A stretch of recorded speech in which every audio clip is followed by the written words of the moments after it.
so stupid. It's December. You know what that means. November. It's the November wrap-up, catch-up, whatever you call it here on the ScreenBlast podcast. Of course, you know me. I am one of your hosts, Bryan the Baltimorean. Find me here. Find me... Fuck you. Why even? What was... whatever. You can find me here. Find me not getting assassinated by water bottle. Run alongside the man, the myth, the legend, K9 Biscuits. caught in the shadows these days. I can't throw a water ball on my own camera because it's like connected to my TV screen. Yeah. We're also joined by, of course, the legendary Llama. What's that? Wait, say All right. something again. All right. We're not doing this today. Hey, Of course, laughing. you guys know, you know about our wrap-up, catch-up, whatever you want to call them. So what we do with this is we talk about everything we haven't talked about, anything that came out, and then anything we might have seen. We just want to talk about briefly. We're going to cover it. First things first, we're going to roll down the list. We're going to start, oh my god, I should know this. Guys, you can of course find us at ScreenBlastPodcast.com where you can find all of our different podcasts. We drop on YouTube at least twice a week. Enjoy us there. Alright, let's get into the first thing there, Mark. It's the movie of the year. It's the biggest film. It's the baddest film. It's the film of the year because you got Dwayne "The Rock" Johnson and everyone loves him these days. Guys, Red 1. We're 24 hours to Christmas. We need to find him. Let's save Christmas. Say it. I'm not going to say that. Things are about to get real.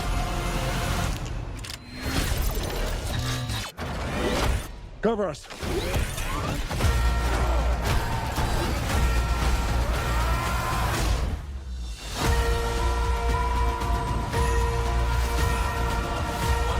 Mark, I'll tell you what. Is it the only Christmas movie in theaters right this year? Or right now? I think right now it is. Like, I think we're going to get a couple re-releases of those old ones. Those don't count. But, like, you know, I think technically this is better than that shitty Sony movie, The Star, where you had the donkeys and the animated film. that? That was dog shit. Came out the same year as Emoji Movie. Either way, Red 1, Mark, you know, look, this was, if you guys haven't seen the synopsis for it, this is not where we really share the synopsis. I mean, we could share the synopsis, but watch the trailer. Basically, what I'll say about this, Mark, I thought that the first 30 minutes of this film were great. It was all establishment. It set up this idea for this cool North Pole setup. It was like building up to this idea of Men in Black, but for Christmas. And I was on board. I like the tone, I like the setup, and then as time went on, it felt like, oh, this movie is sterile. This movie doesn't know how to even tell a story. Mm-hmm. There's no fun, it can't take itself off the serious button. The Rock is not the person that should be cast for this because he just, I immediately thought like Momoa would have been, Jason Momoa or Chris Hemsworth would have been much better because they know how to kick up the comedic charm when they need to, or just have better line delivery where you can feel some energy here. With The Rock, it just kind of bogs it down. And then you've got Captain America here. You've got Chris Evans here. And it's like, he's fine. He's a little fun, but I don't know if you necessarily needed to tell a singular story about this guy. I really more like the idea of a Men in Black Christmas toned movie. Mm-hmm.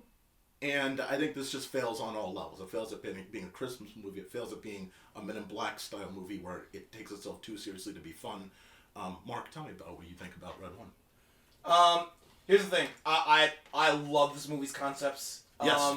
The fiction of like this Christmas town, like, and the fact that like Santa's not chubby, he's a fucking buff dude, is pretty fucking epic. I think that's a cool concept. Everything on paper is awesome. Really cool. That's why this isn't AI, by the way. It doesn't feel like this is AI for the first 30 minutes. I don't know what's AI and what's not anymore, dude. AI is still good at replicating human shit. I can't tell. So it's like, I'm kind of like done with this imposter syndrome shit. It's like, if everything could be AI, even all the fucking good movies could be AI, who fucking knows? I don't know.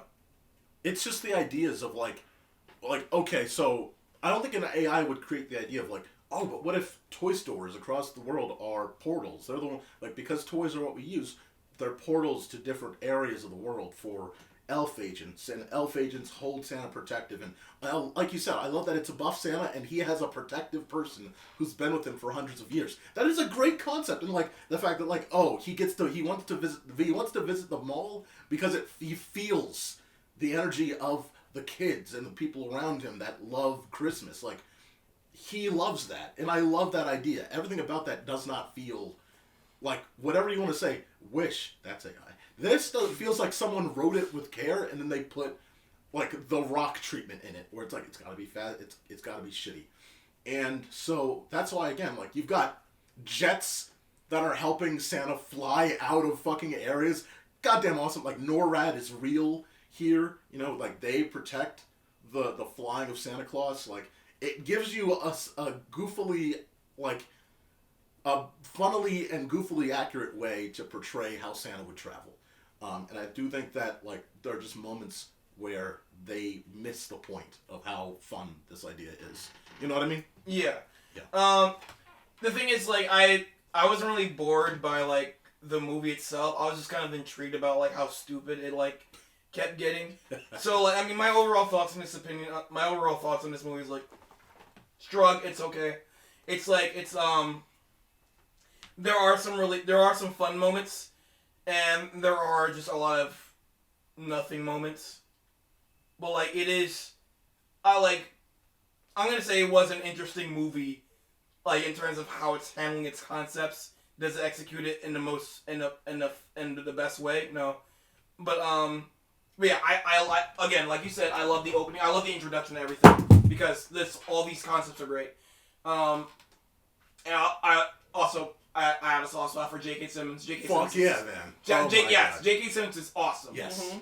And, like... That's what sucks, is he's, like, dead for most of the movie. Even though The Rock is just, like, one type of character in every movie... Yeah. He's still... Like, he bounced off... I think he bounced off well with J.K. Simmons. That's the only time where it feels charming. It's like, these two are great together, and then he's gone... Then Santa's gone for most of this film, and it's just him and Chris Evans. And I don't know what happened, but they don't have chemistry. They don't have chemistry. They don't. They're just saying stuff. It doesn't work. It doesn't. Even though I like Chris Evans' Yeah. acting in this, he just doesn't have chemistry with The Rock.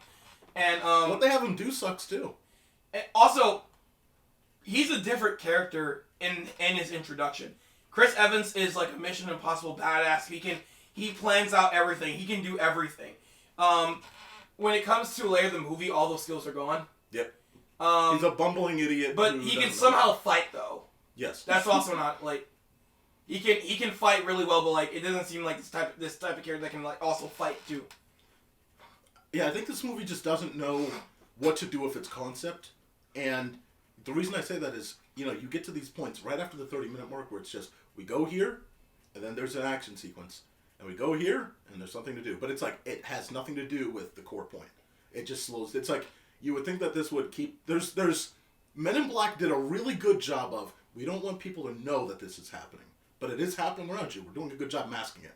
So, like, for instance, in the trailers we see that The Rock has the car. Like, he does the tool thing, he has the tech on his arm, and it grows a Hot Wheels car. But they don't try to hide it. They don't, like, go to an alley, like into, like, Spider-Man would or whatever. Like, they're not going to hide the thing. We're just going to do this out in plain daylight. Like, it's very soft, and it doesn't really build off of what it's supposed to. Then you've got the snowman fight scene, which is... The antagonist sucks, by the way. The antagonist's idea of, like, killing everyone that's bad for the sake of... is so stupid. Like, anyone with common sense would say, hey, but then, like, you still need resources, and this is stupid. Yeah, that's what like, happened. It was like that was the dumbest... It was a horrible villain. Like... To drop everyone nodding the slow globe. Yeah. It was just the worst fucking concept I've ever heard for a Christmas movie. And I can't... That's where maybe that's AI, but, like, that was dog shit. Again, the snowman fight scene was, like, stupid because it was just so resolved so quickly. It's like, we need something to fill 5 minutes. And then we don't. Done. I thought the Krampus, like, slap sequence... I thought the whole Krampus era scene was the best movie. I mean, it was the best scene in the movie. No, it felt like the movie and plot stopped. Went to it was like, we're moving in a direction, and then we are stopping this movie to make a random slap fight analogy, which sure could be fun, but we're on a ticking clock, and like it just, like, it doesn't fit with the tone of what the movie is at all, and it just was dropped in. It feels like you walk into that sequence, it's not even part of the same movie, and then boom, you're in it until you're out of it. It And could have then been part of a better movie. keeps going. I enjoyed that slap sequence because like it's also the only time it's not effective, it doesn't work, but it's the only try they attempt to have development with Chris Evans in The Rock. And like I thought the setting was really cool. The setting was great. And I thought it was awesome. And I thought the overall slap fight was like kind of funny. Yeah. Especially like it's kind of the only time like Rock I guess lets himself be defeated. Or lets himself get like. That's get why I was overpowered. surprised. I was like, oh, he actually does get kind of hurt. Oh, okay, surprising. He gets overpowered. He gets thrown around. That's a rarity because like his contract says he can't. Like in Fast and Furious. Yeah. Like again, I think it's just crazy that this did not work. It takes after a lot of Marvel movies. Like it takes after Ant-Man. The final like climax is definitely Thor Ragnarok right there. Yeah. It's just doing a lot of basic action movie stuff. There's also cheap stuff you can tell about. Like, you got the well-promoted polar bear. There's so many sequences, and Mark, I know you definitely noticed this, but there's so many sequences in this movie where you have a scene with the Rock's team, and the polar bear is supposed to be in it, but like you see it from one shot, then they cut to another shot, and then the shot where he's supposed to be, he's kind of like at an angle where it's like he would be off camera, but you can tell they just didn't pay for the effects to put him back into the fucking scene. So it's like he's not going to be there, but the rest of his crew's there. I'm going to tell you right now, I didn't notice it only because everything else was already messy. So it's just like, I'm just watching a mess. Yeah. Also, it's just like if I go into a dirty ass house and like, did you notice like how much crap they put into the corner? I was like, dude, the whole house is a mess. The whole yeah. Good chase sequence in the beginning, where it's just goofy. Like you keep on. It ran a little long, but good chase sequence in the beginning. Yeah. Yeah, solid. This movie's like solid slop. It's solid, but I would never recommend it because there's so many better Christmas movies. If you're gonna make a schlocky Christmas movie, you gotta at least make it fun. You gotta make it good. Dude, this is good basis for like a really good comic. Or like I like the idea of this world, like a really good comic, a really good animated like series special. or something. Yeah. I don't want a series of this. Good point. But like it's been like Christmas. Like I think this whole concept on paper should be taken and redone. Yep. Like make it Amazon owns it. Make it an Amazon Prime series. There you go. Make it a once a year animated thing where they're going through something. I'm not gonna watch it. Once a year. It changes every year. Once a year, you do something else. It's another scenario. Yeah. But J.K. Simmons is the GOAT. Always remember that. Mm-hmm. Get the Invincible writers on this shit. Yo, man, holy fuck. Yeah, you pay them. Red One, guys. Don't check it out. Do not recommend. Is that right, Mark? Huh? Do not recommend. Oh, watch it. Spend all your money on this. It needs it. They overpaid for it. Look, the budget is like $250, and they expect to make $1 billion or some shit. Yeah. And they're gonna barely make that much.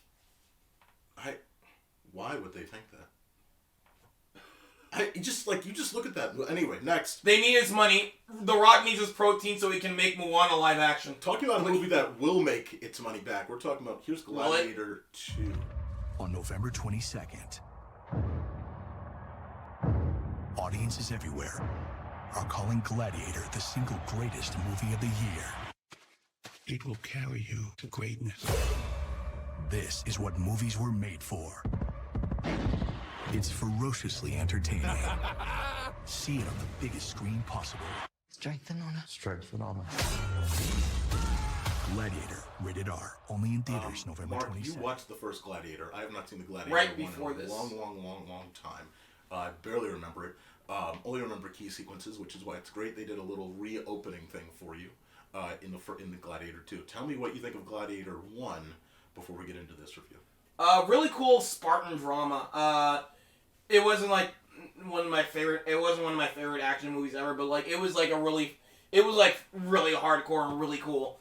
Does it deserve to win movie of the year it came out? I don't know what it was going against, but like this is probably. I wouldn't imagine this being movie of the year material, but okay. Now I've got to find out. Fuck. Maybe its competition was weak. I don't know. I didn't do the research. I just know it just won the Oscar for the year it came out. It was 1992. Wait, no, that can't be right. What the fuck? That's 2000. 2000. Yeah, what the fuck are you talking about? No, I'm reading Google. It's Google's fault, all right? Relax. I'm not just making that out of my ass. It was probably that AI Google. It all boils down to 5 films nominated for Best Picture. The nominees are Chocolat, David Brown, Kit Golden, and Leslie Holleran, producers. Crouching Tiger, Hidden Dragon, Bill Kong, C. Lee Kong, and Ang Lee, producers. Aaron Brockovich, Danny DeVito, Michael Schamberg, and Stacy Shear, producers. Gladiator, Douglas Wick, David Franzoni, and Branko Lustig, producers. And the Oscar goes to Gladiator, Douglas Wick, David Franzoni, and Branko Lustig. Crouching Tiger, Hidden Dragon came out the same fucking year. Oh, shit. Say what? How the fuck? Those are two great movies. Wait, just to confirm, did it win? No, Gladiator won. Yeah, no, Gladiator won. That's a crime. Wait. Yeah, why did Gladiator win Best Picture? Yeah, that's what, yep, won Best Picture, yep. Good for it, I guess. Well, fuck the Oscars. They didn't nominate. Dude, that's crazy. They didn't nominate Lego Movie, so they can go fuck off. That would be a crime forever in my book. Yeah, I think both of them are amazing movies, but like, okay, moving on. Gladiator 2. Fucking Will Smith smacked the wrong person. He should have smacked like the head of the Oscars. Yes. Yes. He should have smacked everybody. Yeah, but tell us. Go up and down the road smacking everybody. Yes. Yeah, he'll only get a couple of rows down before something else happens. But tell us, Gladiator 1 though, outside of the reviews, what did you think about it? Oh, did I ever semi-review Gladiator 1? Yeah, I said it was good. It was fun. It was fun, Spartan drama.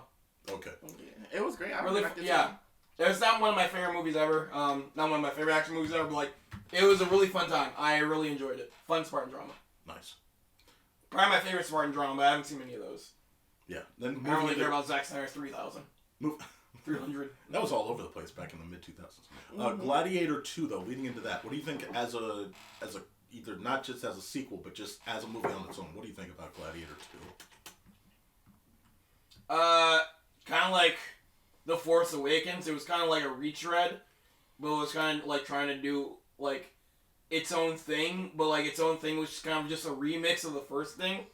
But overall, it was just fine because hey, I like the thing it's remixing, so this was just fine too. Right.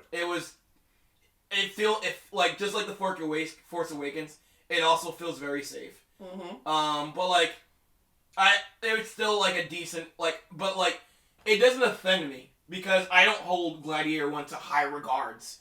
It's not an amazing movie to me. So I think people are gonna lose their old people are gonna lose their fucking minds. Some of these I'm sorry.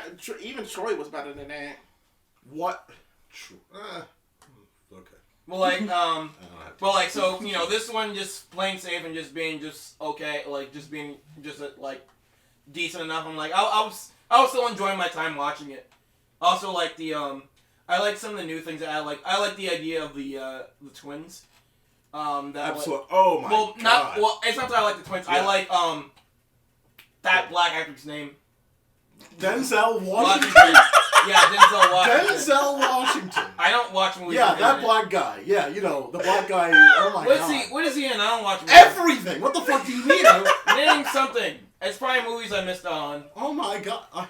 You can't even name anything. Literally everything. You're saying everything. Okay, he was in B-movie, he was in No. Have you seen any movies with black people in it in the 90s? Probably him. Okay, Training Day.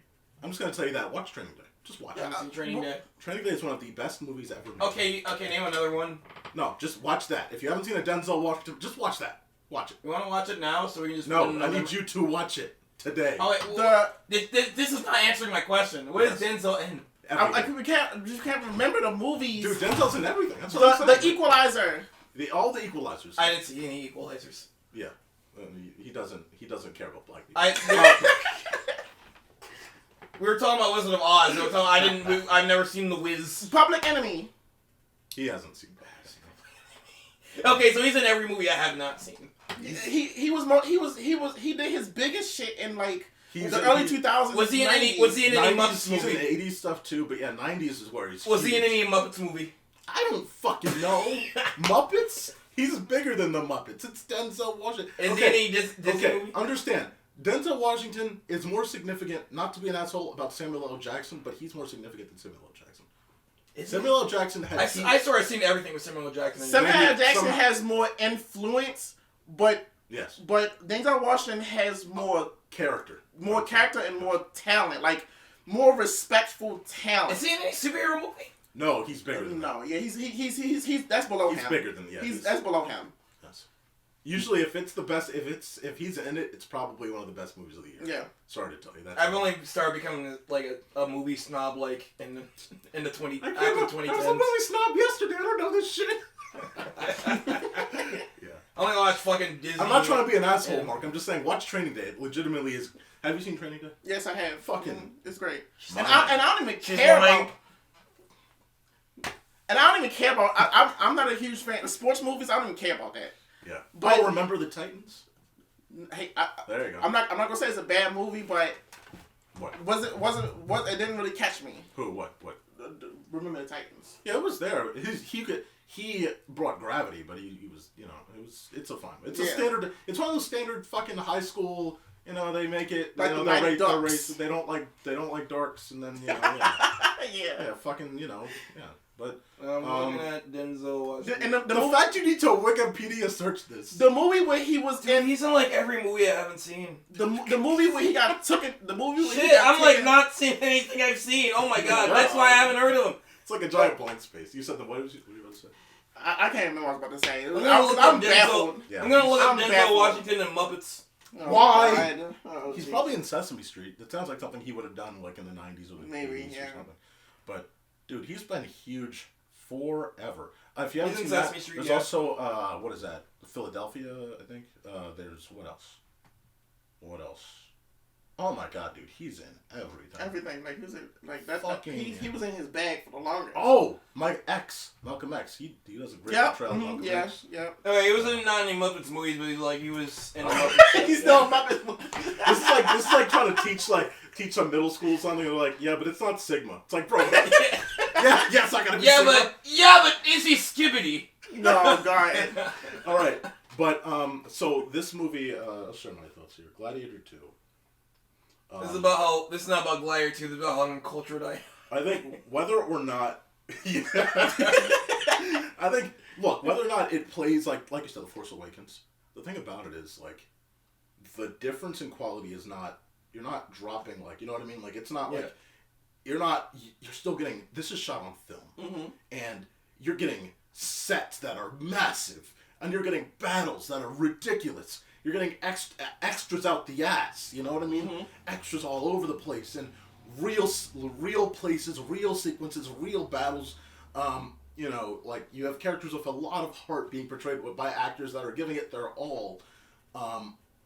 Whether or not it is that, like you said, it does do that where it just relays back basically greatest hits. But damn, is it fun to see greatest hits? Like even if it's great, it is so good. Seeing Denzel portray a character that just has his own thing that he has going and he's making his way up. The way that Rome, seeing just again another portrayal of Rome, right, and being able to use more CGI to actually show more about Rome than you could maybe in the first film. Having that CGI landscape, fucking brilliant, right? Having just some fun with it. I know they said the shark thing may not have been real, but that was still fun. It was still fun. That's fine. There's just so many moments in this film that are phenomenal. It is a grand time. Music is fantastic. And of course, that is the case, because Gladiator had phenomenal music. So of course, Gladiator 2, you're going to go with the greatest hits again. Fucking awesome. You could just feel the amount of power that this guy has for every moment that he's breathing to get to where he wants to get to. The backstabbing and the movement of everything, it's beautiful. Rome being on the razor's edge of falling, it's fascinating to be able to see that. And again, that's why this movie, for me, it was a great time. I think it was fantastic, and even though, like you said, it's you're retelling the greatest hits of Gladiator are still better than 90% of a lot of films out there right now. It's better than watching greatest hits of Star Wars over again. Yes, absolutely. So absolute god tier film. Again, the only thing that knocks points is because it's not necessarily original. You know what I mean? Yeah. That's the only thing that kind of makes this movie sink. It's like, oh, I mean, you could just watch Gladiator and like get a little bit of a better experience, but like you're still gonna love this movie. It's still gonna be a great time. So yeah, Gladiator II. Mark, unless you had any final thoughts, fucking great film. Also had to use the fucking this is, I believe, Korean poster or Japanese poster. Look how clean this looks. Mm-hmm. Look at it's just so clean. Oh my god, so cool. All right, ready to move on, Mark? Yes. All right, let's keep it moving. Maybe. I think it's you next. You get to tell us about Marvel. You know, Marvel had Deadpool and Wolverine. Okay. Is Denzel on the show? Is Denzel on the show? I'll let you tell us if he is, because you're the one that watched it. Tell us about. He is. Agatha He's actually the main character in disguise. Oh, okay. Oh my god, that makes sense. I lied. He's not. I lied. He is in the one Muppets episode though. No, Jesus. Are you serious? Did you find it? Yeah, he's in one episode of the Muppets. So now you can watch. Not in the Muppets movie. Now you can watch Training Day because he's in the Muppets there. But is there any Muppets in Training Day? Oh, there's some Muppets, but they're humans that are good. That's not a Muppet! Starring Catherine Hahn as the terrifying witch Agatha Harkness. Join me. Watch if you dare. What happens next? The most blood-chilling reality war. Big series. You'll wish you had kept your eyes on Agatha All Along. But no, this is a fun series. It does, like, for me, it starts off with like a cop parody, and I thought that was like the way they parodied it was really boring. But like after that, after she breaks through the curse, the show becomes better from there. I like how it has a mystery element to it, and like I love like when shows have like a mystery element, and you break through that mystery between every episodes. My favorite episode is episode 7 because I'm not gonna spoil what it is. 'Cause I do recommend this being watched. But like there's a character that has a certain like je ne sais quoi. Yeah, like kind of has like a curse on him, and throughout the episodes, stuff keeps happening. Yeah. But by episode 7, it all comes together, and it's like, wow, and now gives you a whole perspective of watching the show over again. Crazy. Other than that, like the last episodes are it does that generic Marvel thing where there's like a big messy battle, and it's like didn't get away from that. They still didn't get away from that. That's crazy. Big messy battle, but like it's and there's some magic stuff that I'm still can't really make too much sense of, but like it's still enjoyable. That's cool. Weird, like also leaves a lot of a weird cliffhanger. Like, all right, I'm not sure what you guys are going for, but like it's still fine. But like overall, I think is it relevant to the grand scheme of the Marvel universe? Is it something that Loki should be worried about? No. Okay, good. No, I shouldn't be worried about them. That's what I heard. But like it's good. It's a good Marvel show. I think it's not. It's not. It's I guess not hard to say one of my favorites because there's not much competition. Because a lot of them end off with a. But like I think it's one of the better ones. Not my top, but like it's a good show. I recommend it. Nice. Especially for like the mystery elements.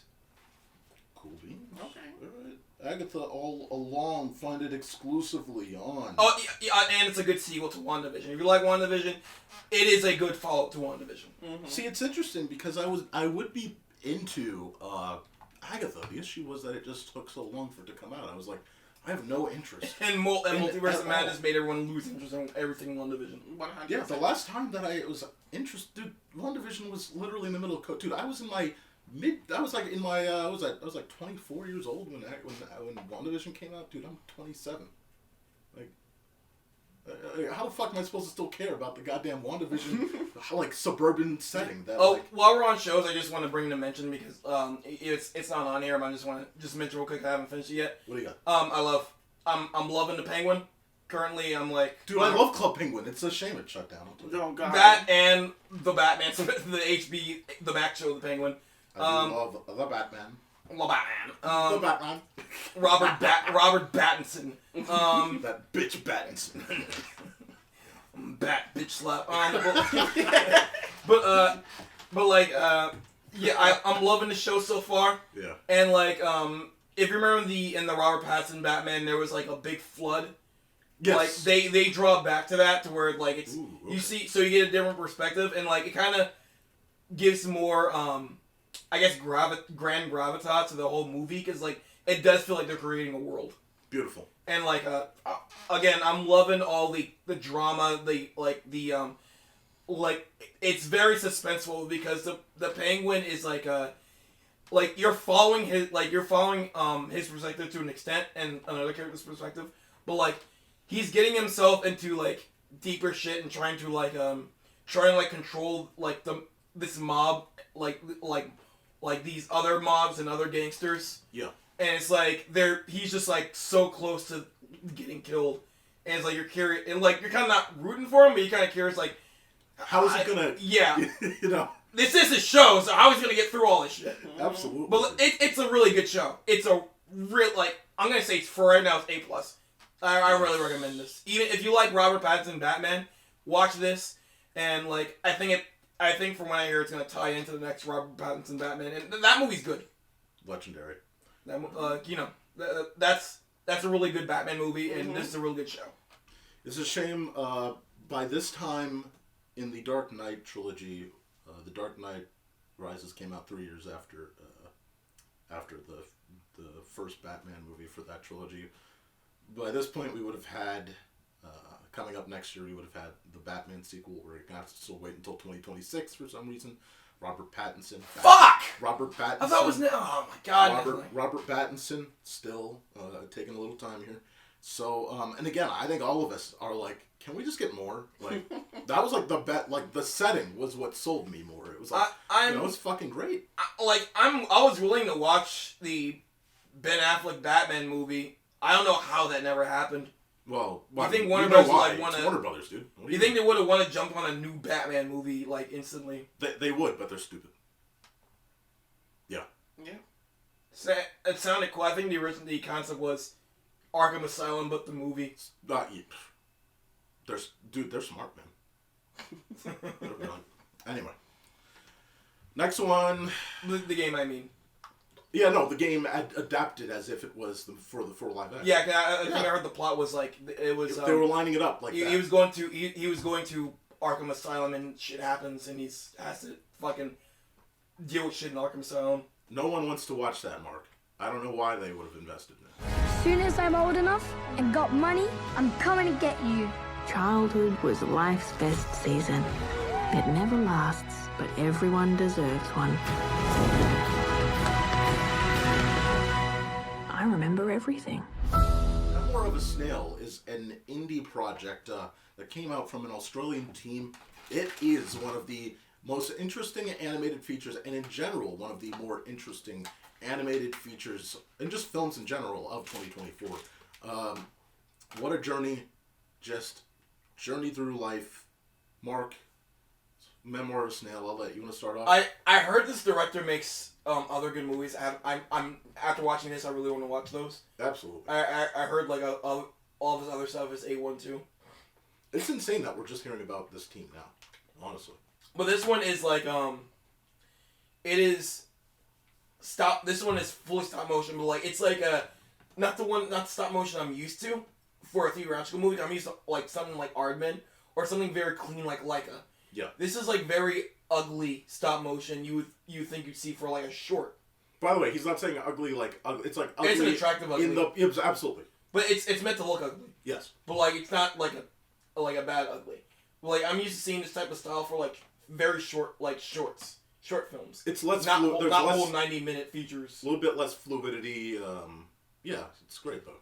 Yes. Absolutely, because like even like again, not clean. No, like it's not clean. Because like when we like, for instance, here's a clean, not clean movie, Isle of Dogs.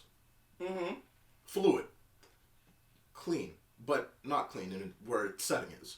This, because of the way that it's paced, it fits better with the tone of the film. That it's what it's telling, the story it's telling. You know what I mean? Yeah. I mean, you also have I'm sorry. There's like stop motion movies that look too clean. Yes. That like towards look like CG, like Corpse Bride. Or that wasn't really a fun stop motion movie because it looks too clean to where it looks like CG. What about I heard Frankenweenie was like that too. Missing Link. What about Missing Link?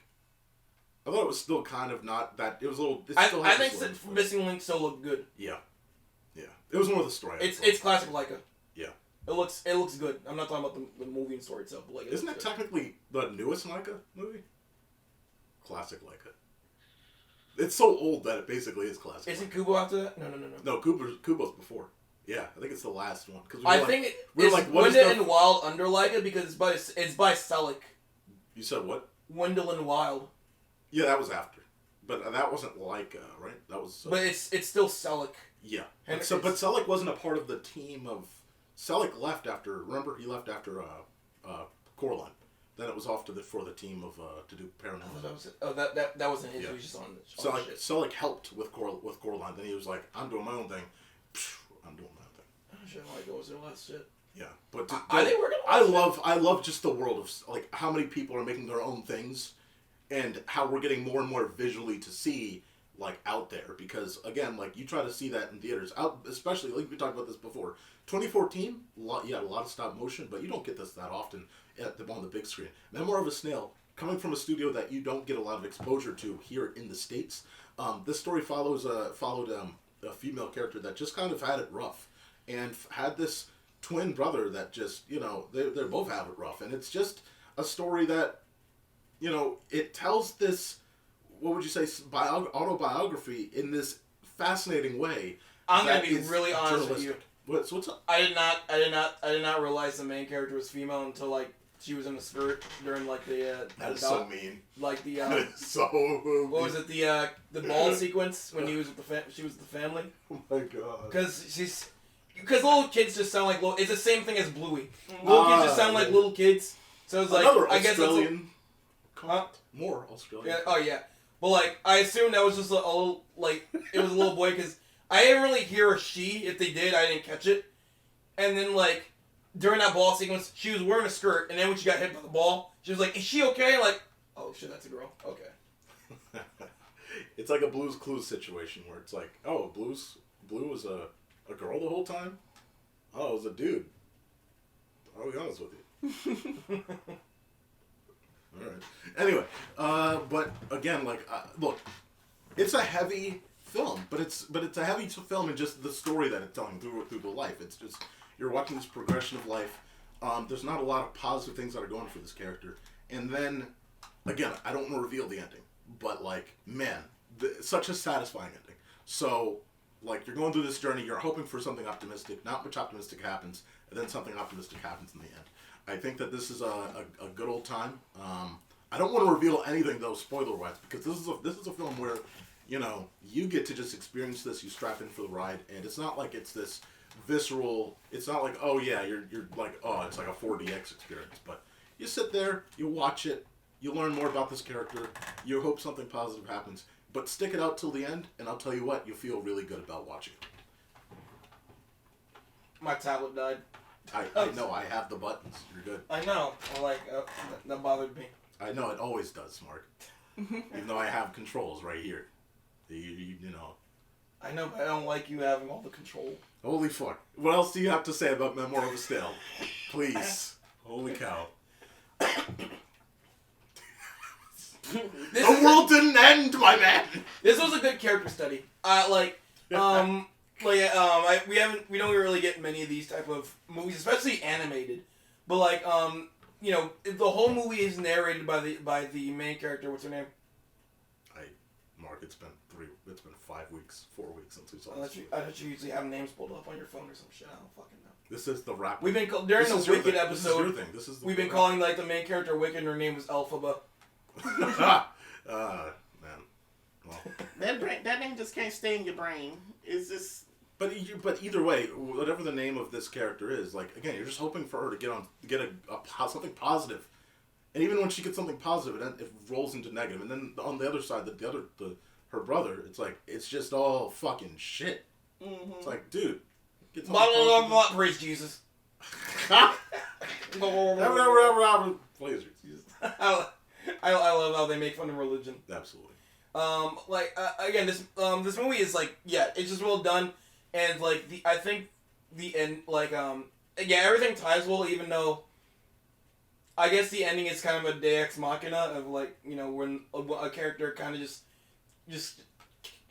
happens to come out of nowhere, but, like... Fuck yeah. But, like, it's earned it. Yeah, and I needed that, man. Deus Ex Machina, like... Holy shit. Deus Ex Machina is only good when they earn it, and this movie has earned it. Absolutely. Like, again, like, SpongeBob, the guitar sequence I always bring up, that is a Deus Ex Machina of, like, nothing else. But that movie's earned it. That's a Deus Ex Machina? Oh, because when was that fucking guitar established? That's ever? a good point. I didn't realize SpongeBob had magical guitar powers this whole time. I mean, I just never thought about it as a Deus Ex Machina this whole time. It always I always bring that up. It just comes out of nowhere, but it's earned. The movie's earned it. Yes, fair, good one. Final thoughts on Memoir. I thought again, like, A+.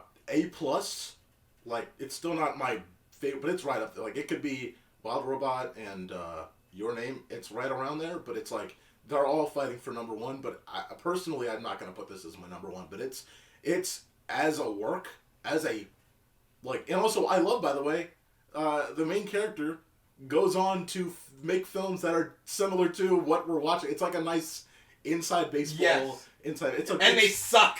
And they suck. Oh my, yeah. And I just love it. I just love this film. I love what we get. But I don't like it because they want to make stop motion. I don't like the journey, but I love the result, and that's what I like both. The journey was fun. The journey was not fun.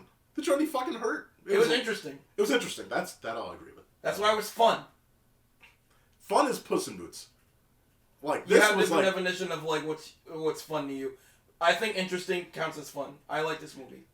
Interesting is like a deer slams into a car next to you and then hits your car inadvertently. But like, I'm excited to do the autopsy, and the autopsy is fun because I get to like learn about like how this shit happened. Sure. All right. I'm with you on it. Yeah. Memoir of a Snail. Check it out. It took you long enough. I mean, I don't technically agree. I'm trying to move off this. Fuck. I just wanted you to shut the fuck up. Yeah, in fact, well, now you get to talk more. This is the entrance to the underworld. Don't blame me if you can't come back. Do you have any idea what you've done? Rivet! Grab my paw! I know. Let's just be outlaws and spend life on the run! You saw Ghost Cat Anzu. This was another, this is a big, not big, I don't know if it's a big film, but it came out, crossed over to the States, and another award-nominated film, just like Memoir is. Tell me. I'm guessing you couldn't catch this one. Unfortunately. Thanks to being sick, by the way. What is, I hate winter, because again, we started the year watching Soul, getting sick for a goddamn week. Like, I hate fucking winter. You go into winter, you're fucking sick. You get out of winter, you get fucking sick. There's no winning. I hate it. Feel like shit. It's trash. Ghost Cat. Ghost Cat. But like, this movie's just like it's very low energy and very chill. And like, Ghost Cat is, the backstory is, it used to be a cat that like, you know, visit the temple. But over time, it just grew up and just became a ghost cat. It didn't really die tragically or anything. It just lived at the temple long enough and became a ghost cat. And ghost cats can just do everything a human can do, but they're just big old cats. What? Nani? And like I've gotta watch this. And now. no one's weird. No one's very creeped out or weirded out that he's a ghost cat. Like, he's riding the moped. Like, early in the film, he's just like riding a moped, and he gets stopped by the police because he doesn't have a license. The police aren't like weirded out that he's a cat or anything. Like they just ask if he has a license to ride the moped, and he's like, no, then you can't ride it. But like, so nobody's weirded out by this, but yet there's still other concepts that are weird to even him. Like he will come across like another spirit or yokai, and he's like he'll come across a talking frog, and he's weirded out there if there's a talking frog, and it's like, dude, you're a ghost cat, bro. You're a fucking anthropomorphic cat. How's this? How are you? But he's spooked. Yeah. That sounds adorable. This movie's logic is like weird, but it's interesting, and it's also a coming of age story for the little girl because her father left her at the temple because he's going through debt because I guess he's playing like these Yakuza guys, and she's just having a hard time growing up, and the ghost cat is told by the temple guy to which is her grandfather, right, to look out for her. And he's trying to just trying to get along with the girl the whole movie, and it's a fun, cute relationship, and again, this movie is just very low energy. It's very chill. There is a weird part in the where it's there's a character and by the end that makes a big decision, and it's and it's kind of the decision is kind of devastating. It's pretty dark, but they just kind of act like everything is still happy, and it's we're just gonna dance around it, okay? It's not a thing that that kind of wrecks the movie or anything. It's just weird. It's there. Yeah, that's dark, but we're not. It just kind of. We're not gonna linger on that. Okay, jeez. It just kind of hangs in the air. It sounds but this is a fun, chill movie, and I do recommend it. That's awesome. Ghost Cat Anzu, guys. Find it probably. We both saw this movie. This came out obviously in sort of late October, or at least for us in America. And we had a small run, so we had a small. Hell yeah, one day run on a fucking Sunday. Indeed, but it's now on Prime. I don't know how long it'll be there, but again, you can watch that for I think through the rest of the year. It came to Prime pretty quick, but I remember when I missed it, I was like, dude, I don't know when this. It's it had no listing for what streaming service it was gonna come on, or no other Showtime's listing, so it was this movie after its theater run, it just went missing. Yes. It was only for a couple weeks. It went to Amazon the next month. Thankfully.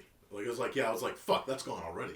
There was no, there was those without one or two Showtime in fucking Silver Spring or whatever. It's Jesus Christ. And luckily not for rent. It was for Prime members. I'm okay, good. Look back. So this film I think is for me still sits as the best film of the year. Though The Wild Robot I keep dancing with. I love everything about this movie. One of the things that we talked about a lot for these 2.5-hour movies, these 3-hour movies, is why do you have so much extra weight? This movie is an hour long. It takes out everything that is not important, and it allows you to just breathe within the passion that they're driving towards. That is what I love about Look Back. All it's focused on is the passion that these characters are after, and it portrays passion better than almost anything I've ever seen. Because it shows you some of the negatives. You're going to be careless about other things because you're getting after it. But then it's going to show you the positives, the results, what you're going to feel like getting after it, how you're going to feel like getting after it. And, through this whole movie, you just see that drive and that interest at every moment. And it's so beautiful to see, especially in the beginning when they're just starting out, they're at school, they're trying to figure it out. I love so much the core of these two characters. It's very short. There's a lot of anime out there that would have done so much filler. Yep. So much filler between oh yeah, this happened. We gotta add some drama here. We gotta add this here. It just moves through, and it's it's a tight, quick, efficient story that has a lot of heart, shows passion well, and is, by the way, beautifully animated, interestingly animated. such cool design for background. The background and the character designs are different to portray, just like as the characters themselves differently do art for the background. And like the I like the way they handle. I've said so much. Go ahead. I like the way they handle it's like I guess metaphors. It's just like because by the end I thought like, is this like supernatural alternate universe territory? And then it's like, oh no, okay, I get it. No.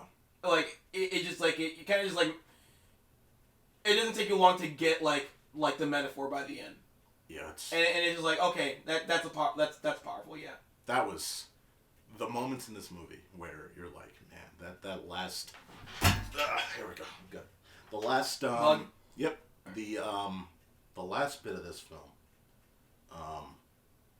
is some of the best of animation. I'm like, not just animation quality, but like storytelling using animation, you know, through all of it. There's a moment, and it's been talked about a lot, but when I think she's still in high school at this point, where one of the characters is like running away, but they're walking on this dirt road and they're like cheering, but like it's out of sync on purpose.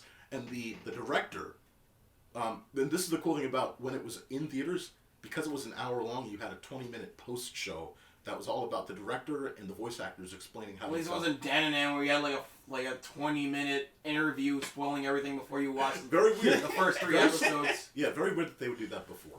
But like, dude, that's killing me. Right, but like, and he was saying like, I didn't want to. This is and you could see it visual like this. If you look at the story on the surface, like he said, I don't have. It was hard for me to take on this project as an animated project because you would have to do a lot to actually give a reason. Why does this need to be animated? Because this could be told in live action. And so he went through and tried his best to find ways to portray these characters in certain ways that would highlight, that you can only highlight through animation. Mm-hmm. Expressions and moments that would only be amplified through animation that you couldn't do in live action. And he did it. He nailed it. This was not wasteful. This was fully just well done, well seasoned, well cooked. The music, by the way, in every moment of this film is phenomenal. A+. It's right up there. This is right up there with Ghibli, which I think is some of the best of Japan. Yep. It is right up there, absolutely. This is, again, that's why it's an A+. It doesn't need to be long, the original story, but it takes out everything. And the original story is by the same author of Chainsaw Man. Which is great. Yeah, he does even they even have their own rip-off Chainsaw Man in the in the story, in the fiction. Yeah. There's just there's so much heart in this movie, man. There's so much heart in this movie, and it's all just about passion. Like, we've all been down that road of just trying to get to that next step, trying to get back, just having that drive to do something, and seeing life kind of pass you by as you're chasing it, because it's I only have so much time in a day, but you get to that point after so much time that and I've gotten to that. You get to that point, but you can't look back and see what you've potentially missed. It's here you are now, as a new, fully formed person. I like the climb, you know. You even see at the end, the character's looks just like the other character, hair's growing out, everything, because they're just so immersed in their craft. I know it's the movie's like you and me. You're the shy one, and I'm the confident one, and you eventually go to art school, and then the thing happens, and then I'm still being famous, and I stop doing. Why do I have to be the one that? I'm not revealing what happens, but Jesus Christ, holy cow. And then I'm still doing my famous thing, being famous. I'm and then I find out with your thing, and then I'm I'm gonna stop doing my famous thing for a while. All right, I'm back doing it.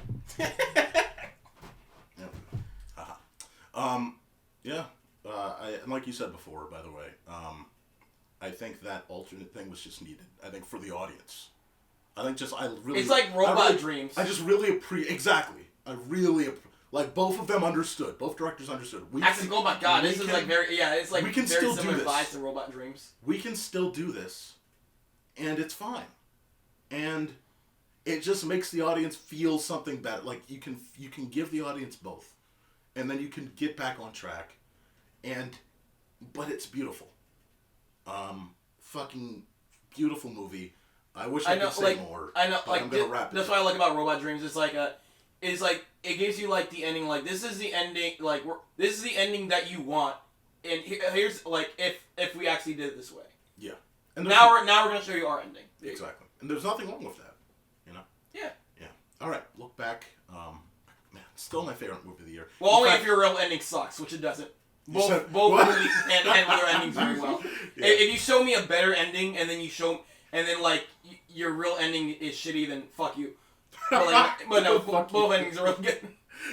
Look back wraps up our overall wrap up. We're gonna get to the backlog and now. Jesus Christ, computer, get a hold of yourself. What's the deal with airline food? So, Mark, what's the deal with bees? So we've got 2 games to talk about. We've got 2 movies to talk about. You saw B movie and you watched you watched B movie and you played whatever the god Green Earth is this mouthwash. And then I saw The Land Before Time and played Need for Speed ProStreet for the first time in a while. B movie. Start off with the worst movie on this list. All right, Land Before Time. You asked. Oh, mother!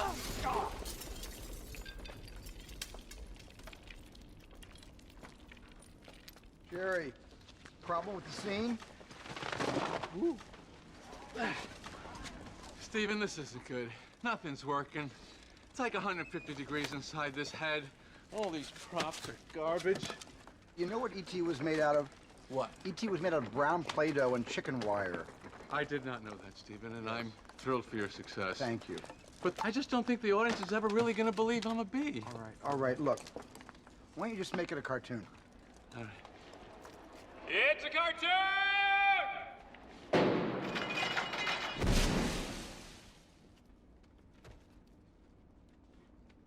Anybody know how to draw? But, B movie, I was curious. There was a podcast I was listening to that was talking about, so I was like, I might as well watch it. Because I never seen it, because, like, I remember I was never into Seinfeld, and I remember seeing Seinfeld being like, this movie looks fucking boring, so I never watched it. So I was like, I might as well just watch it. And before I watched it, just to make sure I understand the type of humor it's going for the first time I watched the first episode of Seinfeld. And then I watched this. I'm sorry you had to watch both of those, because Seinfeld can suck. Seinfeld is great. Oh my god, not you too.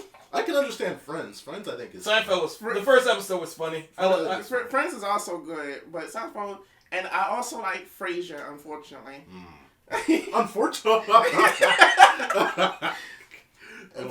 Because when I say Seinfeld, a lot more people be like, okay, yeah. But when I say Frasier, everyone is like, what? Yeah. There's a lot of debate with Frasier. Yeah. Sorry, Mark. You were about to explain. He's like, hey, we're talking about Seinfeld and B movie. What the fuck else was we talking about? Good point.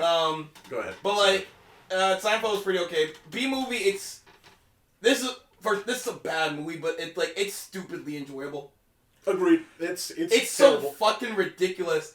Who's that actor like Lay Liotta? Is it? What? Ray Liotta? Ray Liotta. Jesus there Christ. There we go, yeah. The Lays confused me. I was like, Lay? What the fuck is he has Ray Liotta? He's like kind of an antagonist in the courtroom. It's a weird court drama too. Like the best character in this movie is like that lawyer. Is that fancy pants lawyer, because he's the best animated. Somehow B movie does a better job with courtroom scenes than She-Hulk, but I'm not going to talk about it. No, it doesn't. I actually enjoy She-Hulk. You want to here's the comparison. You didn't even watch She-Hulk. What the fuck are you talking about? The courtroom scenes. I've seen the clips for courtroom scenes. You didn't see the whole fucking episodes. They were fine. Fuck you. The courtroom scenes were... Talk about Joker 2. Reportedly inaccurate. Let's not go back. It's a fucking comic book show. And that's a B movie. DreamWorks nailed it. Whatever. Someone didn't fucking watch the show, and I did, dumbass. But hey, go ahead. B movie. I'll say it does better than Joker 2. What? You like Joker 2's courtroom scenes better? Better than what? B movie. You've seen Joker 2? I think you want to compare it to a shit you haven't seen. I think the Joker 2 brings more to the Earth that one sequence, the musical sequence with the wedding scene and all that stuff, is more artistically done than all of B-movie. That's what I'll say. Yes, but that movie will fuck itself. So, B-movie wins. I agree with you. Tell me about B-movie, Mark. It's weird. It's stupid. Yeah. It's a bad movie, but like it's so bad it's fun to make fun of. Because also the jokes are so fucking bad too. I will watch this over Shark Tale any day though, because Shark Tale it's creepy fish people. I don't like looking at Will Smith fish. Yeah, and I don't like the story of that. He's just like an asshole liar and he fucking stupid. All right, cool. And at the whale wash. Oh, whoa, whoa, whoa. All right. At the whale washing. I think you're right, but I think that the B movie does a couple things that are, for now, looking at it in 2024, it is a perfect encapsulation of like the late 2000s. Like the legacy of Seinfeld would last pretty much no longer after about 2010. No one really cared about it post 2010 anymore. And so a movie like that being made with something that's like 90s relevant, like comedy wise, it's like early 90s relevant wise, like. He wouldn't have been able to get that greenlit. Like, just the idea of this getting greenlit at all, outside of, like, maybe some shitty streaming service film. Also, the movie has, like, a weird relationship. It's like, the movie's constantly acknowledging how weird it is. Yes. Of a relationship between a human and a bee. Again, A+ for Patrick Warburton. Yeah, and Patrick Warburton's the only normal character in this movie. He's losing his fucking mind. Oh, my God. He's great. Yeah, man, but there's multiple deleted scenes about them getting married. But like, yes, he dreams about it, right? No, they were like, there's a deleted scene where they were about to get married, but he canceled it last minute. Oh, that's fantastic. That's what we want. But no, this again, it's just that is the thing is this is really it's a time warp if you watch this movie because it is like it's 2000s humor through Jerry Seinfeld.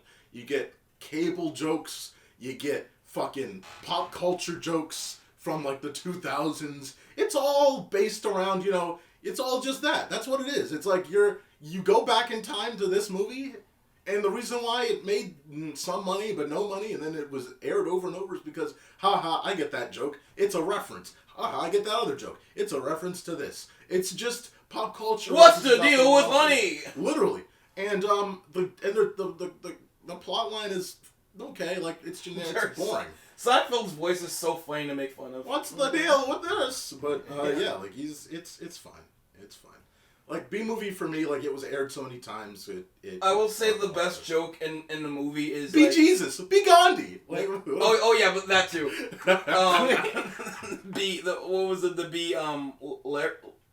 B. Larry King. Yeah, Larry King was funny. Yes. My other favorite joke in the movie was like. There's this whole climax of where they're going through like a whole plane sequence. Yes. And the end of that plane sequence, it cuts. You're wondering how the people are dealing with all this. It cuts back to the people and you get the like ding, and they're just like waiting impatiently to get off the plane. Yes. Like they're not shooken up or anything. They're just because like it's just so realistically observed of how you are in the plane aisle. And you just want to get out of the plane as soon as it lands. Absolutely. I like that was funny. Like they don't care about anything. They're not shooken up and all. They're just like as soon as like.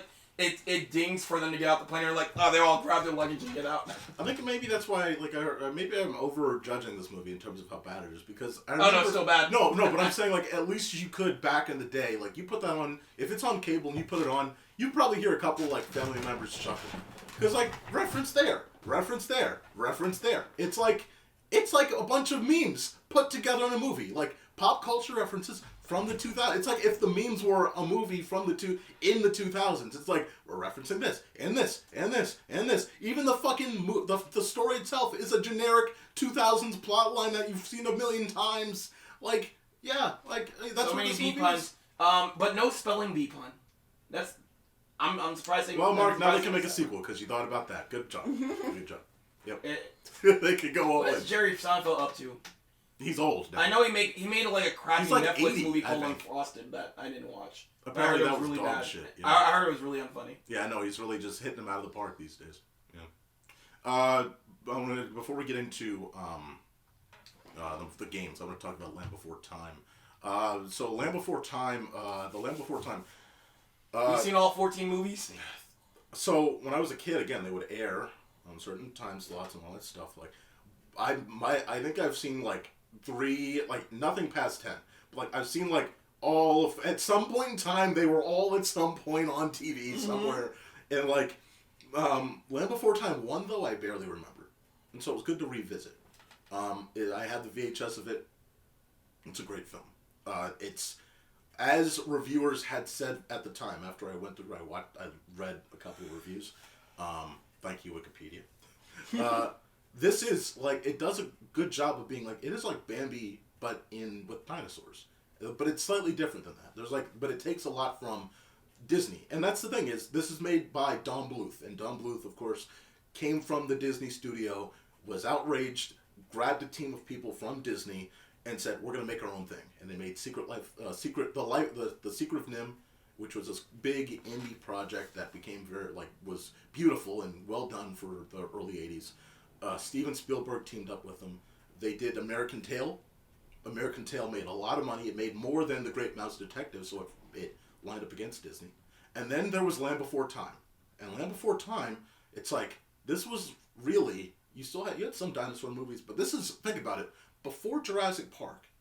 Like, this is a film that at the time, it's like, you are on the cutting edge of getting kids interested in dinosaurs and the Jurassic Age, and this is where you're going to see it. And it's funny to also see how dinosaurs were interpreted at the time, because there's a lot of scientific knowledge that we know now that they didn't then. So it's also just a good time capsule for how they visually saw dinosaurs in the 80s. Because a lot of this is, some of it is, we're going to make the kids look like, childlike eyes and all that stuff, and they're going to look adorable. But most of the dinosaurs are supposed to be, like, somewhat accurate, just using, art and animation, instead of traditional, like, in this live-action format, like Jurassic Park did later on in the future. Again, Spielberg worked on this. And then later on, he would go and make Jurassic Park. This is before. But the journey's interesting. You're more looking at the settings, and where they're journeying to. And it's darker for a kid's movie, you would think, because it's all just, you've got these other dinosaurs coming after them, and it's ruthless. It's like the Wild Robot was in the beginning, where it's like, it's just wild. Like, animals are going to do what they do. And that's the portrayal there. You've got your standard character team, where you've got the dumb one and the one that's a butthole, and the goofy, the kind of comic relief one that's just doing like little things. It's this is a story that basically gets copied a million times in the 90s and the 2000s, and you get a bunch of bargain bin movies that copy that format. So either way, Land Before Time though, I think it's worth a rewatch, because again, there's so much you can get out of it. It's a short run movie. It's not that long. You can go through, look at how they portray dinosaurs, look at what they do with the settings. Don Bluth and his team always make things look. I don't think you're like kind of fit to talk about this unless like you gotta watch all 14 movies in the show to get the entire scope. Oh God. Well, then I'd be like very disappointed, because like it's like, I think apparently they get like up. They're like Star Trek. Like it's good and 2 and then bad, then good and bad. Yeah, I'm not watching. That 14 movie was popping though. Yeah, you can tell me that. I have not watched any of these. Really? No? I don't know, maybe I remember this was playing in school. I don't remember shit. Exactly, right? Like, I don't remember shit. I remember this like was on Cartoon Network. 100%. I don't know if I like caught in the middle. I don't know if I had turned it off near the end. I don't remember shit. They were somewhat boring, because they weren't like bouncy and fun. It was like, they got a little more loose with it the later on it went, when they stopped being more like, let's try to be like real dinosaur certain situations. They became more goofy and fun and slippery slide and shit. Like, I will try, like, now that you brought this into my it's quick. brain. It's quick. Check it out. I remember this existed. Yeah. I am going to try to eventually, like, watch this movie. We could even do a cartoon channel. I'm probably just going to just watch just this. Yeah. Don't need to watch anything else. Yeah. Like, again, after this movie, by the way, like, the Don Bluth Spielberg thing kind of flounders out. Disney kicks off the Renaissance, and the rest is history. So, they did a good job competing with Disney for about 2 years. Then Disney goes off and makes the Renaissance, because competition. Lana, have you seen the movie? I have, yeah. What did you think back in the day? The Man Before Time? Yeah. It was, back then, it was tied for my favorite, like, movie ever, which back then was Lion King, hands down. Ooh. Yeah. Well, Lion King was when I was around like 10, 11 years old. Lion King was my favorite movie ever. Nobody can make anything better than that. But then the Page Master come out, and then the Great Mouse Detective came out, and then the Land Before Time. Great Mouse Detective. Yeah, and then the Land Before Time came out, so it was like, oh shit, now we got some competition, and yeah, it was cool. Now again, I fell off way before movie 14 or whatever one they on now. Oh yeah. Wait, you didn't see Land Before Time 13? What the fuck is wrong with you? Yeah. Holy shit! I need to blow myself up. Oh fuck. But no, I saw one. I saw two. I don't know if I saw three. You see the TV show? No, I didn't see TV show. Pause. We're gonna watch it right now. Pause. There's no TV series. There was, yes. Why was there more? We didn't need more. They had like 58 movies. Dude, there wasn't enough. That's why. Because there wasn't enough. Nope, I didn't see any. I just watched those, and then that was it. Jesus. That's all I remember. And after that, I caught them randomly coming on the TV. Yeah. It was like, that was just it. It kind of fell out of my mind all the way until now. Agree. Yeah, I feel you. Like, yeah, it's like if I did not see that VHS, there was no chance I was going to see Land Before Time. Yeah. I don't even know where it is streaming wise. Like, if it's on Peacock, which is Universal, like, they are not advertising it because they do not care. Mm-hmm. But Land Before Time, again, you'll see the odes to Bambi almost like after they get through the nature stuff. You'll see almost immediately like, oh, okay, this is like they're doing the ode. It's just great though. Like, even though it does the Bambi thing, like you gotta imagine again, like nothing wrong with doing a Bambi copycat when it's been 40 years. Yeah. Like those kids that were kids are adults, and then they had kids by the time fucking the Land Before Time came out. But Land Before Time, worth checking out. Mark, tell me about Speaking of Bambi, I'm hoping, like, I'm still waiting for the next Kingdom Hearts game. I want the summon to be Bambi's mom. And, like, anybody that gets caught in a crossfire. We've been talking about this since fucking... Stop, dude. Like, all the way back since we were at the other house talking about this shit. This isn't that.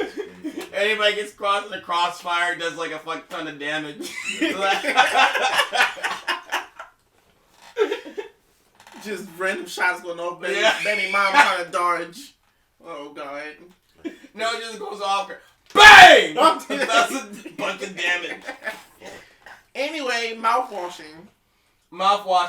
Okay, so this is a horror game, and it's like the reason I played is because like it's getting a lot of buzz online, and I heard it was very short, and I was like, 3 to 4 hours. Okay, I can do that. So I was playing this over Thanksgiving break while I was at my like sister's house, and this is like a kind of like a walking simulator horror game, which kind of like, you know, Silent Hill is a lot like this. Resident Evil 7 and 8 is also a walking simulator horror. You're just going through like you're going through like the setting, and like sometimes weird imagery will happen. What I like about this game is the it's like a PlayStation 1 aesthetic, and it does it very well, and it doesn't try to look old. Like it does fit with like the fact that it's supposed to be creepy, and every time it like it goes between scenes, or you're going to like a like weird like creepy metaphor place, it like glitches out, and it fits because it's like old PlayStation 1 type of like corrupted game in a way. And the story is you're on a ship with a crew, and like you're the ship is like stranded in space. And your main character is the captain Jimmy, and the whole story is you're kind of learning about his relationship with his crew and why he is such an asshole, and he takes no responsibility for any of his faults. And it's like you're going through like the entire story of all this like weird imagery portions where you're going through like very tight hallways, and you're getting blocked by like a creepy looking cartoon horse like standee, and there's like some weird imageries where like you're in like a warehouse, and this like weird horse neck creature is is sensing you out, and you can only see him through a black light. Like another weird imagery section is like a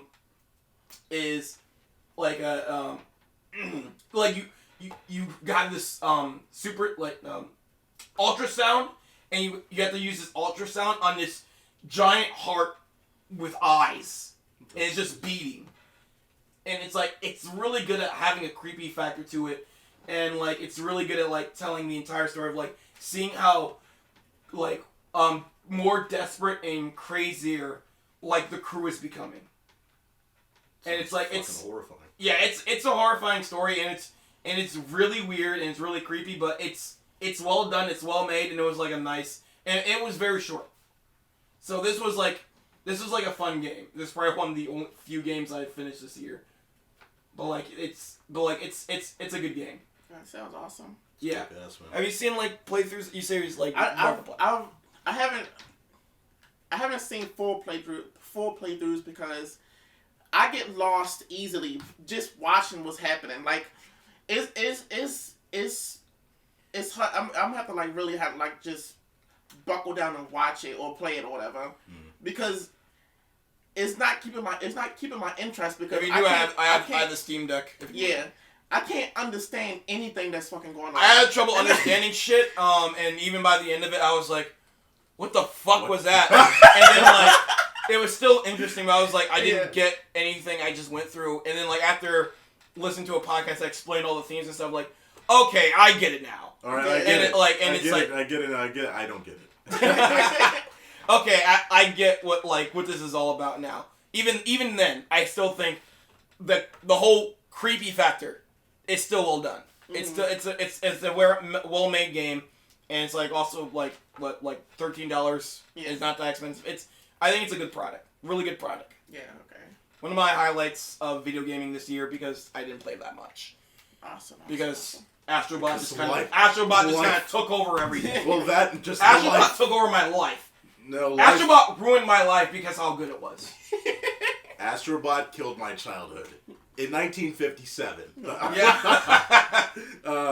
Let me exit this backlog by talking about Need for Speed ProStreet. Yes. Now, I agree about the franchise. By the way, notably, the franchise right now, a little bit like that, right? Mm-hmm. So, just a little preface here. I bought an Xbox 360. We talked about that in the Alarm Mode video, which will be out before this. Bought an Xbox 360, and one of the reasons why I bought the 360 was because even though yes, on Steam and on other PC formats, you can get older games easily. I still like the idea of going through like we talked about earlier, the user interface of the old console. Mm-hmm. But also EA does not drop their stuff at all, like from the past. Like you're not gonna find ProStreet on some platform. Now someone's probably gonna do a quick Google search and be like, Brian, you can find fucking ProStreet, right? But it was dirt cheap. They're dirt cheap. The Xbox 360 games now are dirt cheap. The system still reads them. Yeah. Even if the system doesn't, they're fairly easy to replace because they're dirt cheap anyway. The hard drives are incredibly easy to replace. And so getting into the Xbox experience or 360 experience and getting into ProStreet again, I played this one. The reason I wanted to do this was I played ProStreet on PS2 as a kid. Look, my family, we did not have a PS3 until 2010. And so a lot of PS2, Xbox 360 cross-gen shit that was not that, down-res, really bad, low quality. ProStreet on PS2, a lot of frame rate issues. Did not play good. Like, you just had to deal with it. But the thing about ProStreet was that it was a complete divergence from Need for Speed at that time. Yes. They had gone from the hot pursuits in the early 2000s to the mid 2000s being ruled by this underground class of vehicles and games. Again, underground, Most Wanted, Carbon, right? Like that was the run for Need for Speed. They had a purpose, but they were just trying to branch out of where they wanted to go. And then out of nowhere. The cool thing about ProStreet is, and I didn't even think about this, it's like, what if we didn't go all the way into like illegal sim racing? Oh. But it's like, here, what is the lowest level of professional racing that's not underground? And it's this. it's a vibe that, as a kid, I always wanted to go to. I wanted to see what this was like. It's such a different energy for car culture. It's not the same car culture energy that you've seen from Underground and all that shit. It's not the high-speed shit from Hot Pursuit and all those other games of, like, here's a super exotic supercar. No, it's, I've got a Honda that's, like, $4,000 and it kind of runs, and body panels suck, but I'm gonna race it. And, like, that's a great place to kind of stylize a game around. Like, it's just above Underground. It's still professional. There are still sponsors around it. And it's got cars, but those cars are attainable cars for people that want to go into racing. And it was fun. It felt so approachable. And I remember as a kid being like, this is where I would love to be if I was racing. Like, not in the super heavy. And look, I loved the Underground stuff. I loved that. Mm-hmm. But, like, it took out, and, like, some people didn't like that. It took out the inherent danger, the idea of, yeah, you're doing this illegal shit. And there's some cool vibes about doing illegal shit. But it was the first time in a long time where Need for Speed thought, we're not going to do the same old. Let's kind of divert here. And it was excellent. If you don't, so, quick overview. Mm-hmm. Essentially, if you're playing the career mode, you're going to climb your way up through these different, not race leagues, but you're going to go to these racing events with your car over time. These cars will get better and better as you earn money to buy cars. So you don't just win cars. You could win some cars, but you only win them if you play in these racing events. And the racing events are split into 4 different things. So you get different racing modes that you didn't necessarily get in a lot of, like, you didn't get them in front and center in a lot of Need for Speed games. We're talking, again, there's drift, there was grip, which is your standard race format, there was drag, and then there was speed. Speed throws it back to the format of, like, high-speed things, but you're still using cars that are attainable. These are not, like, super expensive. What's great about the car list in this game is it is not, like, oh, here's 78 Lambos. There's, like, 1 Lamborghini. There's, like, a few Porsches. There's, like, a couple Audis, but they're, like, the cheaper ones. It is a smart idea. And, again, like, it just kind of gives me a vibe of where I like car culture. Like, it's not in the place of, here's a $200,000 car. Here's a car that you're probably not going to be able to touch. Here's, like, the far end. These are cars that are, and Underground did do that, like, but it was still illegal.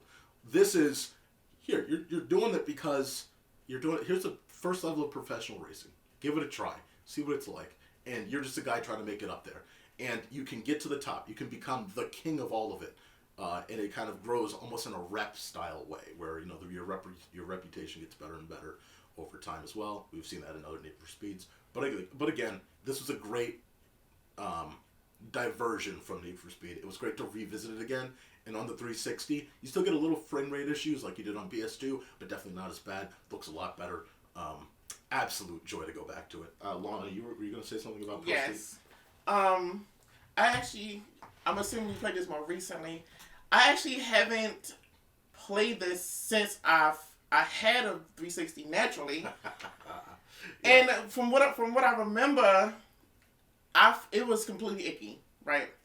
Because I think this came out after one of the remakes. I can't remember which one. This was before the Hot Pursuit remake. This was before Most Wanted remake. This was, but the first Most Wanted came out a couple years before. It had Carbon, like, right before. Undercover came out right after it. So again, they were dancing with the Street Racer thing still. This wasn't the first HD, wasn't? This wasn't the first HD one though. I don't know if Carbon. I remember. Carbon, I think, did that, but it didn't look good. I think. I don't remember. But it was, yeah, around that time of the shift. I don't remember liking Carbon that much either. I guess it was icky for me because from what I'm used to, one of my favorites was Hot Pursuit back on the PS2. Hot Pursuit 2. Yes, Hot Pursuit 2. One of the best games ever made. Yes. And that Burnout and Burnout Paradise. No, back then. Yeah. Back then Burnout. Burnout Revenge. Okay. That Burnout and it wasn't Revenge. Whatever. There were a bunch of names. They went from, like, numbers to names. I was like, you couldn't tell. You could tell me the name. I remember. You could lie to me right now and be like, Slingshot. Let's just say it was Burnout 2. Burnout pastry. I don't care. It was that, Burnout 2, then Most Wanted was my jam. I like, and I even played Midnight Club, right? So I was in Which this. Which one? Because like they changed so quickly. I only played the first one. One is fun as fuck. Yeah. And they still have the Twin Towers. But one is fun as fuck. No, is Dub Edition? 3. That's 3. Okay, that's the one I played. 3 is fun as fuck. Yeah. And also the menu, I wish more games would do that.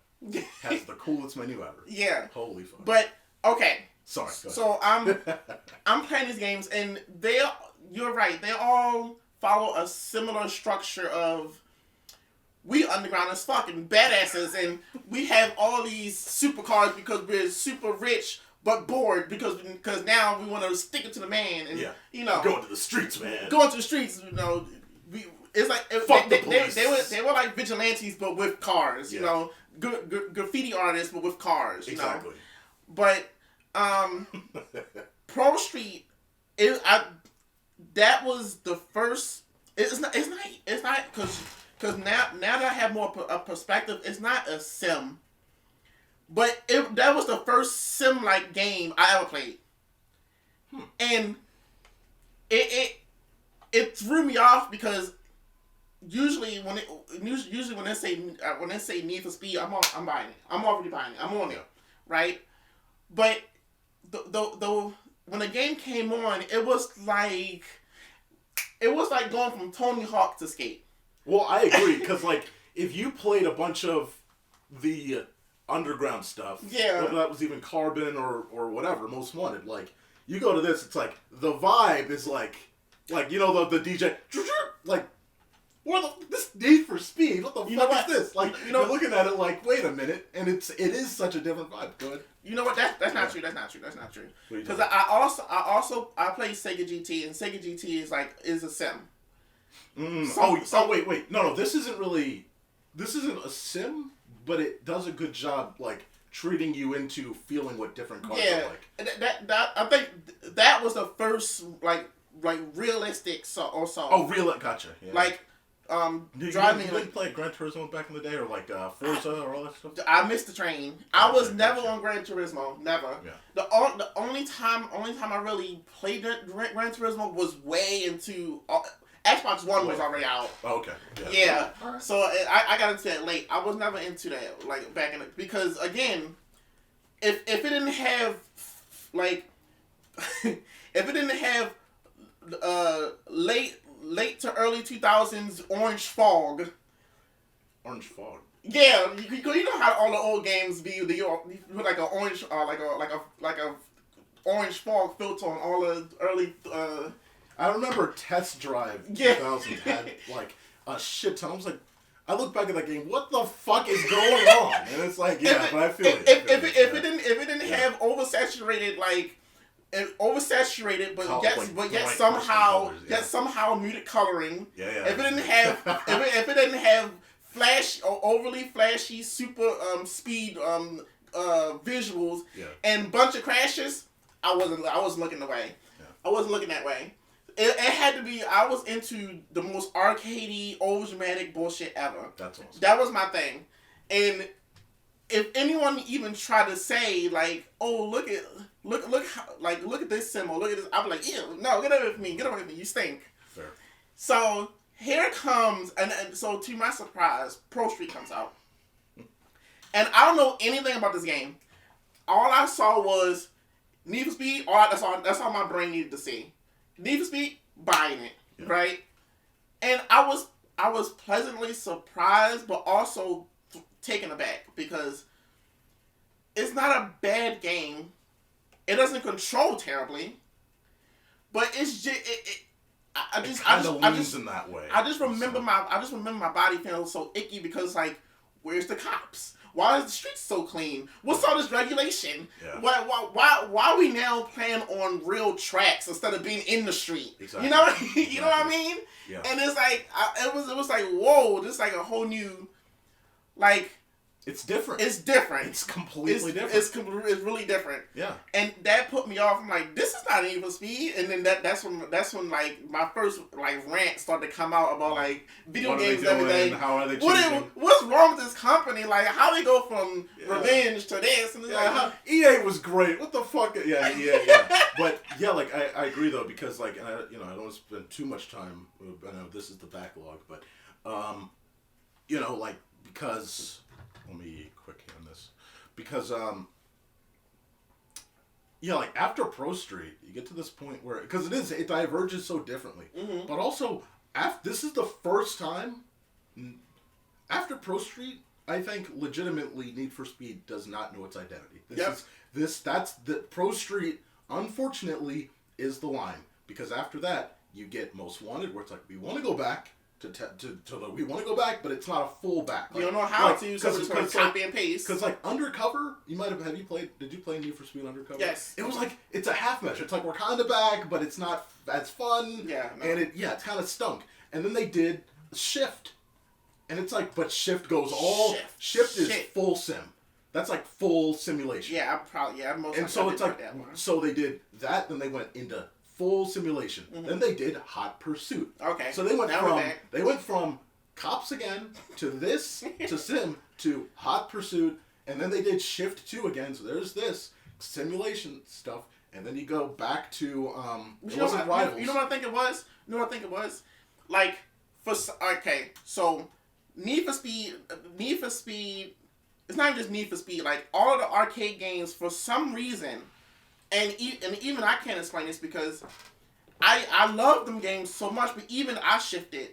But for some reason, those arcade games used to be a dime a dozen. Like they were everywhere. Again, crashes, high visuals, muted colors, but somehow saturated. Right? That was the line. But somehow, some way, fucking what is it? Forza. Forza. And somehow the other one you said. Oh my god, Gran Turismo. Somehow Forza and somehow Gran Turismo kept rising up. Well, and Gran Turismo. And up. I'm sorry to tell you, Gran Turismo was on top since the late '90s. And to them, that never made no sense because we have look at all these explosions and flashy vehicles and look at all this, that, and other. We have cops. We have crazy mechanics. We have James Bond shit. Yeah. But Gran Turismo is just drive. It's just drive to the best of your ability in the physics engine that is. And then Gran Turismo was on top, and then now Forza comes in and starts stepping on that bike too. And then they collapse. And it's like, yeah, like they trying to. That's true, but at that point in the industry for racing, it was, the Sims. It was all kind of branching. The Sims were on top. Like, Forza was coming in hot because Gran Turismo hadn't made a game since 4, and that was in 2005. So, in between that time, Xbox 360 lighted the world on fire. You have game after game. Forza 1, 2, 3, 4 come out all before Gran Turismo 5 because they took a long-ass time to understand the cell processor on the PS3. That's in Simland. But everyone still thought that GT5 was good. That came out in 2010. Everyone knew that Forza was the new hot thing. Mm-hmm. And by Forza 4, it was like, no, they are fucking competitive. After literally 4, though, they collapse. Crazy. But again, like, you had that, but I think the industry was very wide open for racing games at that point. You had the... It was wide open, but they wanted the money. We want their money. I want their money. What about Sims? The Sim games? Because they're two different audiences. You're right, but it's still so gangbusters compared to. It did, but that's why Forza went out and said, "Oh, people still want arcade games." Mm-hmm. Where do you think Horizon came from? Like, you're right. That's not like they knew that they weren't going to get the audience to all go into Forza Motorsport, so they made Horizon, and that's where that came from. You had the games like Test Drive Unlimited and just Test Drive Unlimited 2 out there.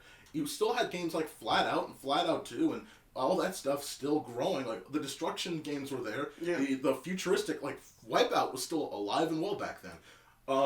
At some point... You compare then to now, like, the late 2000s to early 2010s were the high point of racing, unfortunately. Because after that, everything gets bought up. Yep. And nothing changes. Nothing stays the same. Yep. Everything gets bought up, and we lose. How many racing games come out that aren't from indie developers anymore? So few. I don't want to spend too much time on this. This was a great conversation. It all got monopolized, just like the sports games. Yeah. You know, we used to have you know, NFL Street, NBA Street, stuff like that, and now it's just 2K owns everything. All right, but DK, on to go against your point on Need for Speed. Mark. Toby Marshall mechanic races muscle cars in the underground circuit. Struggling to keep his business afloat, he reluctantly partners with a wealthy and He's reading a goddamn synopsis. Brewster. However, Dino frames Toby for a crime that sends him to prison. 2 years later, Toby is out and bent on revenge. His only chance to take down Dino is to beat him in a high-stakes race, but to get there in time, he must successfully evade an army of cops and bounty hunters. Yeah. By the way, what the hell? By the way, that's one thing I love about early to late 2000s dialogue or characters and it's like edgy names: Dino, Metal Man, Scrape. It's like, what the fuck are these names? Razor, yeah. Wait, do you know what I'm talking about, Lana? No, I don't know. No one remembers the plot lines. No idea. God. But yeah, it's a Need for Speed movie synopsis. That's the Need for Speed movie synopsis? Yes, Need for Speed. Yes. That was I'm not talking about it. Guys, that was the Backlog. I had nothing to say, so I was like, I don't play this fucking franchise, so I'm just gonna read the movie synopsis. That is really an idea. Backlog. It's funny that you guys didn't even know what I was talking about. No idea. Did you guys even watch the stupid movie? I never did. I didn't. I skipped that one. It was. I'm not getting into it. Backlog. So like, live action chat or something? Understand. It didn't have sequels, so that kind of tells you. All right. Yeah. It was that good. Okay. One shot wonder. Then again, Speed Racer, the live action movie only had one, didn't have sequels. And that movie was amazing. And that's so good. Like, it was amazing. Fuck, man, that's a great... Look Back doesn't have sequels. I guess that movie sucks. Alright. Okay. Oh, Jesus Christ. Now we're getting too far. In fact, we already did get too far. This is the ScreenBlast Podcast, ladies and gentlemen. Of course, you can find us at ScreenBlastPodcast.com. You can find us at your favorite podcast service, as well as ScreenBlast Podcast and ScreenBlast Society on YouTube. Find us there. You can find us with 2 to 3 videos every week. Guys, it was great to have you. Lana, it was wonderful to have you. Appreciate it. Check out Lana on our Moana conversation. Check out Lana. You're fired. Wicked conversation. And of course, she was here as well. It's great to have the tag team. Where can they find you again? You can find me on Instagram at any time. LanaBoo1141. You know, follow me. 141. That's our house address, you idiot! You just doxed us! You doxed They're us! coming! Mark, where can they find you? At 401. Damn it! K9business.com. That's K9BISKETS.com. I will eventually make a video. That's my New Year's resolution. Even though that's a talking about making videos. This is November wrap-up. Is this going to be here before Christmas? No. So don't expect it. Oh my God. Guys, appreciate you for watching. Of course, find me at Bryan Baltimorean. Find me on Instagram. Find me at Democracy on YouTube. And of course, notably find me here on YouTube. ScreenBlast Podcast on YouTube. And your favorite podcast service. Appreciate you for watching. Stay tuned for more. And remember, Toby Marshall, the mechanic, races muscle cars in the underground circuit. Oh, God. Line on, everybody!